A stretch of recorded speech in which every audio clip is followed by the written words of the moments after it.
സാറേ, ഇന്ത്യയിൽ കേരളത്തിൽ തിരുവനന്തപുരത്ത് ഒരു F-35 ഫൈറ്റർ ജെറ്റ് വിമാനം വന്നിറങ്ങുന്നു. ഇന്നലെ രാത്രി. അതെ, അതായത് 5ാം തലമുറയിൽപ്പെട്ട അത്യന്താധുനികമായ F-35 എന്ന് പറയുന്നത് ബ്രിട്ടനിലെ ഒരു വിമാനവാഹിനി കപ്പലിൽ നിന്ന് പറന്നുയർന്നതാണ്. തിരുവനന്തപുരത്ത് വന്നിറങ്ങുന്നു. പെട്ടെന്ന് തിരുവനന്തപുരം എയർപോർട്ടിൽ അടിയന്തരാവസ്ഥ പ്രഖ്യാപിക്കുന്നു. പക്ഷേ വാർത്ത ചോരാതിരിക്കാൻ അവർ വളരെ കൃത്യമായ നിലപാട് സ്വീകരിച്ചു. പൈലറ്റ് നൽകിയ റിപ്പോർട്ട് അനുസരിച്ച് അതിനകത്ത് ഇന്ധന ചോർച്ചയുണ്ട്, ഇന്ധനം കുറവാണ്. അപ്പോൾ അതുകൊണ്ട് അടുത്തുള്ള എയർപോർട്ട് എന്ന നിലയിൽ തിരുവനന്തപുരത്തേക്ക് വന്നതാണെന്ന് പറഞ്ഞു. പക്ഷേ ഒരു യുദ്ധവിമാനം വരികയോ അതിൽ ഇന്ധനം നിറയ്ക്കുകയോ ഒക്കെ ചെയ്യണമെങ്കിൽ കേന്ദ്ര ഗവൺമെൻറ്റിൻ്റെ പെർമിഷൻ കിട്ടണം. ഇപ്പോൾ ഇസ്രായേലും ഇറാനും തമ്മിലൊരു സംഘർഷാവസ്ഥ നിലനിൽക്കുന്നു.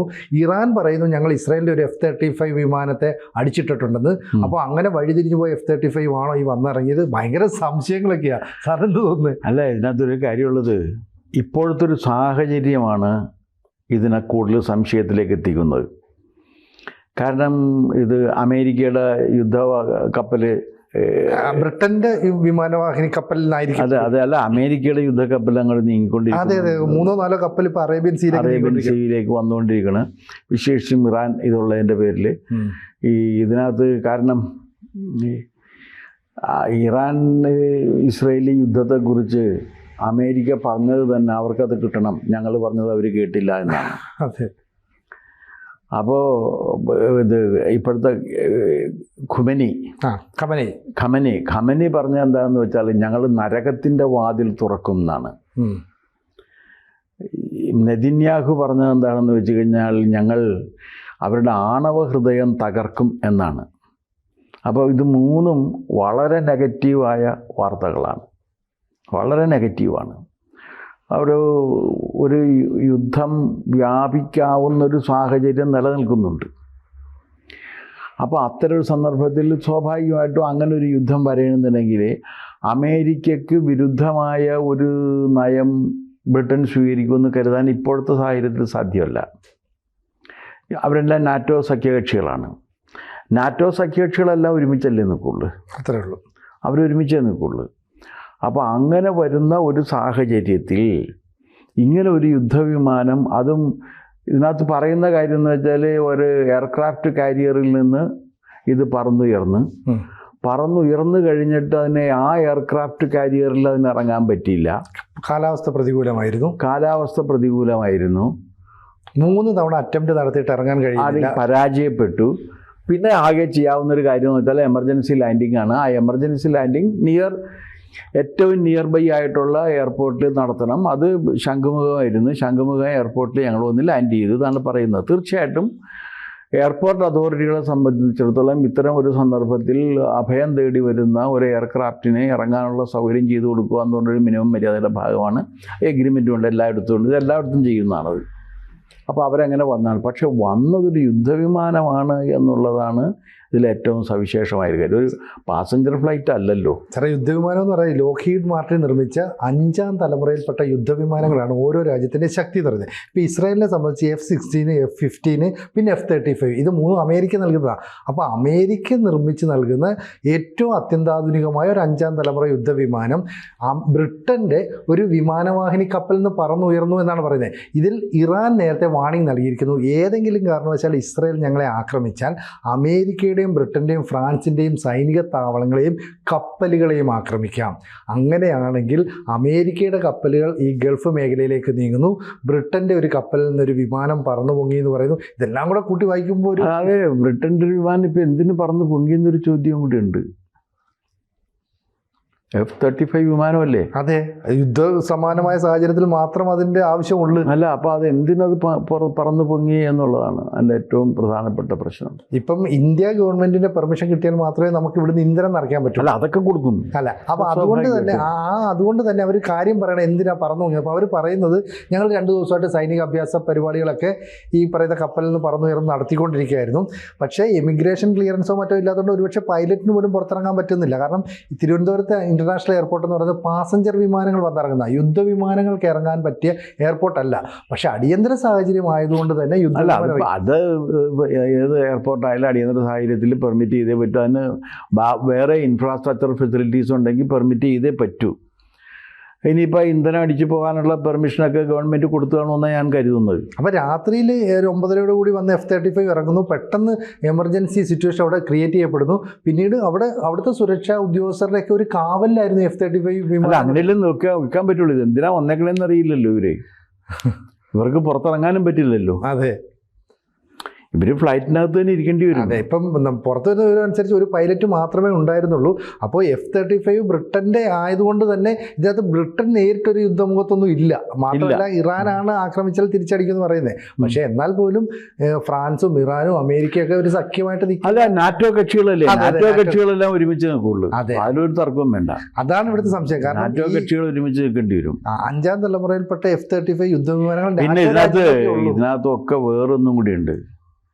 ഈ രാജ്യങ്ങൾക്കൊക്കെ പരസ്പരമുള്ള വ്യാപാര വ്യവസായ താല്പര്യങ്ങൾ ലോകത്തിലുള്ള ഇതര രാജ്യങ്ങളുമായിട്ടുണ്ട്.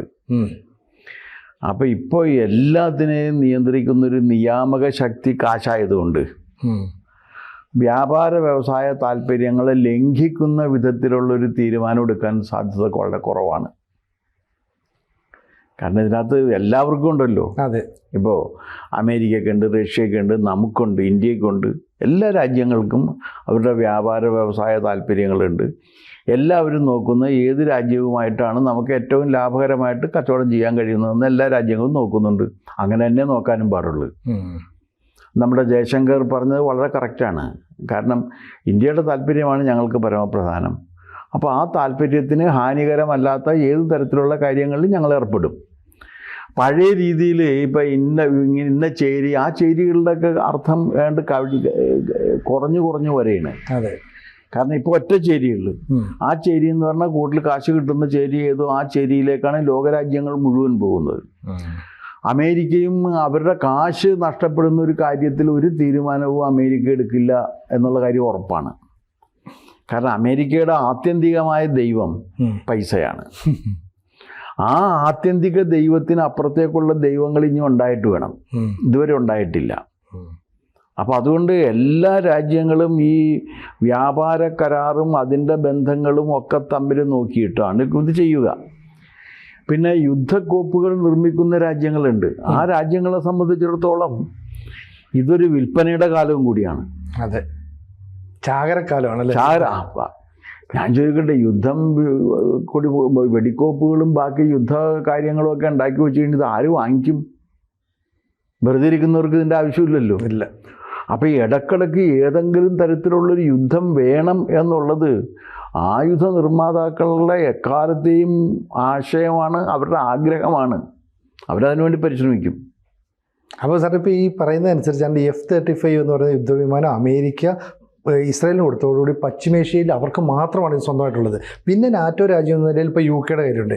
ഈ F-35 ഞങ്ങൾ ആക്രമിച്ച് വീഴ്ത്തി എന്ന് ഇറാൻ അവകാശപ്പെടുന്നുണ്ട്. കാരണം 200ഓളം യുദ്ധവിമാനങ്ങളുടെ ഒരു സ്ക്വാഡ്രനാണ് ഇസ്രായേൽ ഇറാനിലേക്ക് അയച്ചത്. അപ്പോൾ ഇതിലൊരു വിമാനം മിസ്സായി എന്ന് പറഞ്ഞാൽ അത് F-35 അടിച്ചിട്ടു എന്ന് പറഞ്ഞാൽ ലോകത്ത് ഇന്ന് വരെ ഒരു രാജ്യത്തിനും ഒരു F-35 യുദ്ധവിമാനത്തെ താഴെ ഇടാൻ തകർക്കാൻ കഴിഞ്ഞിട്ടില്ല. അത് കാരണം അതിനെ അതിജീവിക്കുന്ന കഴിവ് അതിനുണ്ടെന്നാണ് പറയണത്. അപ്പോൾ ഈ ലോഹീഡ് മാർട്ടിൻ നിർമ്മിച്ച ഇങ്ങനെ ഒരു F-35 ആദ്യമായിട്ട് ഇറാൻ ആക്രമിച്ചിട്ടുണ്ടെങ്കിൽ അതിൽ നിന്ന് രക്ഷപ്പെടാൻ വേണ്ടി മാറി വന്നു. അങ്ങനെയാണെങ്കിൽ ഇസ്രായേൽ പറയണമായിരുന്നു ഒരു വിമാനം മിസ്സിംഗ് ആണ്, കാണുന്നില്ല എന്നുള്ളത്. അങ്ങനെയൊന്നും പറയുന്നില്ല. പക്ഷേ ഇവിടെ തിരുവനന്തപുരത്തേക്ക് ഇറങ്ങിയപ്പോൾ ഇന്ത്യയും ഒപ്പം കേരളത്തിലെ ജനങ്ങളും ഒക്കെ പരിഭ്രാന്തരായി എന്ന് വേണമെങ്കിൽ നമുക്ക് കരുതിക്കൂടെ? ഒരു യുദ്ധവിമാനം വളരെ പെട്ടെന്ന് വന്ന് ലാൻഡ് ചെയ്യുന്ന സമയത്ത്, വിശേഷിച്ച് ഈ സാഹചര്യത്തിൽ ആരാണ് പരിഭ്രാന്തരാകാതിരിക്കുക? നമുക്കാണെങ്കിൽ ഇപ്പോൾ ഒരു കാര്യം ഇത് എൻ്റെ ആനുഷംഗികമായിട്ട് പറയണമെങ്കിൽ 2 കപ്പലല്ല 4 കപ്പലിന് തീ പിടിച്ചിട്ടുണ്ട് ഇന്ത്യൻ തീരത്തല്ലേ. നമ്മുടെ തീരത്തിൻ്റെ ചുറ്റുമായിട്ട് 2 കാര്യം നമ്മൾ അറിഞ്ഞു, ചർച്ച ചെയ്തു. ഒരെണ്ണം തീ പിടിച്ചതെന്ന് വെച്ച് കഴിഞ്ഞാൽ ഈ മറ്റേ വിമാനം വീണ ദിവസമായിരുന്നു, നമ്മുടെ എയർ ഇന്ത്യയുടെ. അപ്പോൾ എല്ലാം അങ്ങോട്ട് പോയ കാരണം ഈ തീപിടുത്തം വന്നില്ല. വേറൊരെണ്ണം പിന്നെ പുറംകടലിൽ വെച്ചാണ് ഉണ്ടായിരിക്കുന്നത്. പക്ഷേ അതുമൊക്കെ പ്രശ്നങ്ങളുണ്ട്. എന്താ കാര്യം എന്ന് വെച്ചാൽ ഈ കപ്പലുകൾക്കൊക്കെ എങ്ങനെയാണ് തീപിടുത്തം ഉണ്ടാകുന്നത് എന്നൊരു ചോദ്യമില്ലേ? ഉണ്ട്. അപ്പോൾ ഭൗമരാഷ്ട്രീയത്തിൽ എന്തൊക്കെയോ മാറി മറിയുന്നതിൻ്റെ സൂചനകളൊക്കെ നമുക്ക് ചുറ്റും നടക്കുന്നുണ്ട്. അല്ല, ഇതിനകത്ത് പിന്നെ വേറൊരു കാര്യമുള്ളതെന്ന് വെച്ചാൽ ഇതിനകത്ത് ഈ കപ്പലിൽ കൊണ്ടുപോകുന്ന കണ്ടെയ്നറിൽ പോകുന്ന കാര്യങ്ങളൊക്കെ എന്തൊക്കെ അതിനകത്ത് ഉണ്ട് എന്നുള്ള കാര്യത്തെക്കുറിച്ച് അങ്ങനെ വ്യക്തമായൊരു ധാരണയൊന്നും അധികം പേർക്കുണ്ടെന്ന് എനിക്ക് തോന്നണില്ല. അതെ, പിന്നെ ഇത് ഏത് കസ്റ്റംസുകാരെ കുറിച്ചും ലോകത്തെ എല്ലായിടത്തും പറയുന്ന ഒരു കാര്യം എന്ന് വെച്ചാൽ ഏറ്റവും വൾണറബിൾ ആയിട്ടുള്ളൊരു വിഭാഗമാണ് ഈ കസ്റ്റംസ് എന്നാണ് പറയണത്. കാരണം അവരങ്ങനെ കൃത്യമായി ഒരു ചെക്കിംഗ് സമ്പ്രദായമൊക്കെ നടത്തുന്നവരുമല്ല. ഞാനിതൊരു സംശയം പ്രകടിപ്പിക്കാനുള്ളൊരു കാരണം എന്താണെന്ന് വെച്ച് കഴിഞ്ഞാൽ ഈ അഫ്ഗാനിസ്ഥാനിൽ നിന്ന് ഉണ്ടാക്കുന്ന മയക്കുമരുന്നുണ്ടല്ലോ, ആ മയക്കുമരുന്ന് ട്രാഫിക് റൂട്ട് കൂടിയാണിത്. ഈ കപ്പൽ പാതകൾ കപ്പലിലൂടെയല്ലേ ഇത് പോകുന്നത്. വലിയ ക്വാണ്ടിറ്റിയൊക്കെ ഇതിനകത്ത് വെച്ചിട്ടാണ് ഇത് കൊണ്ടു നടക്കുന്നത്. പല സംഭവങ്ങളിൽ ഇപ്പോൾ സ്കാൻ ചെയ്താൽ ഇത് കിട്ടണമൊന്നുമില്ല.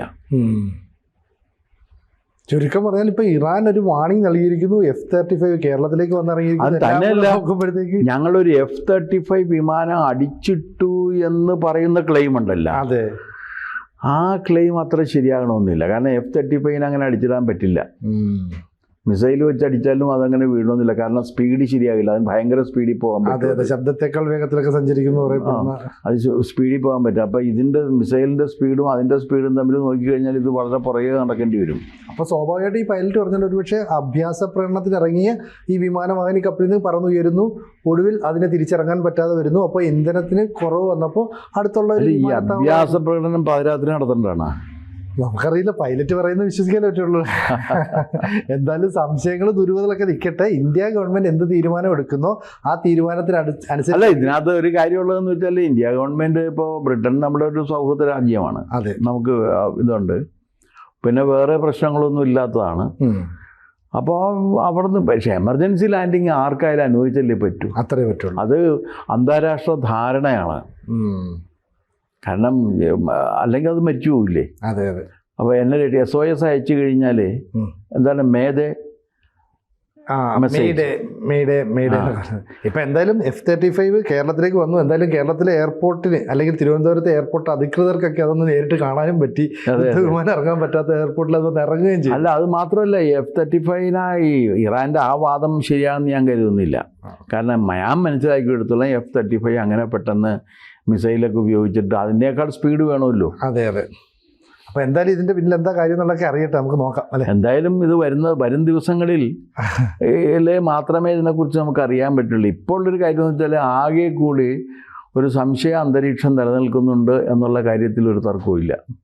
കൂടുതൽ വാർത്തകളും വിശേഷങ്ങളും നിങ്ങളിലേക്ക് എത്താൻ ABC മലയാളം സബ്സ്ക്രൈബ് ചെയ്യുക, ബെൽ ബട്ടണും അമർത്തുക.